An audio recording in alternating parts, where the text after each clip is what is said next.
Here's a GoPro 8 video on what to set your camera at if you're going to do a vlog. And you'll see my settings here.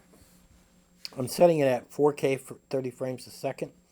And I got linear mode. Now, linear mode takes, if you set it to wide, everything's going to seem wide. It's going to seem like you're in a fishbowl. So, if you don't want to seem like you're in a fishbowl, then set it to linear. Now, I've got my boost. My hyper smooth set to boost. Most people are going to set that to high. When you set it to boost, it actually zooms in, crops in more. So if you really want that gimbal-like perfect, if you're jumping around a lot, you're moving around a lot, set it to boost. If you don't need it that bad, set it to high. Now you'll see here where I've got the bit rate set to high.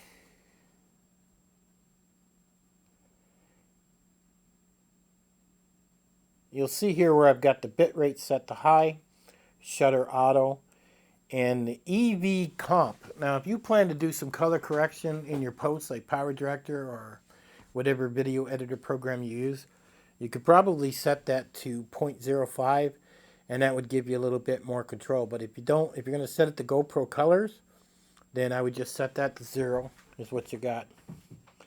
Now, you notice my minimum ISO is 100. I got my max set to 800. A lot of people have set that to like 200 or 400. And ISO just simply means how much noise is going to be introduced into your video. So if you don't have that much light, the higher your ISO is, the more of a sandy, the more dots you'll see on the screen.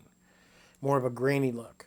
The lower the ISO, the clearer it's going to be. But if your ISO is low and it's really dark out, then you're not going to see very much either. So a lot of people play with that on their professional cameras.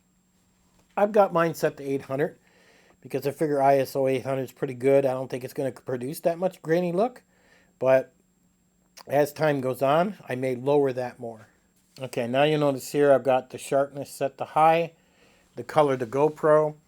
You can set your color to flat, but that means now you're going to edit it in like a program like Power Director or Adobe, where you're going to want to add LUTs or you're going to want to play around with your video footage. I mean, to the amateur, leave it as GoPro color. I find the GoPro color amazing right now. And as for the rest of the settings, I think I just got them as default, raw off for audio until they bring out the mod audio. Okay. And then got the wind set to auto too. But the other stuff is just pretty much default. So there's a quick and dirty video on how to set up your GoPro 8 with 4K 30 frames a second. I would think that's what most people would do if they're vlogging. And those are just some of my settings I do, which will give you a much better video and a much sharper video.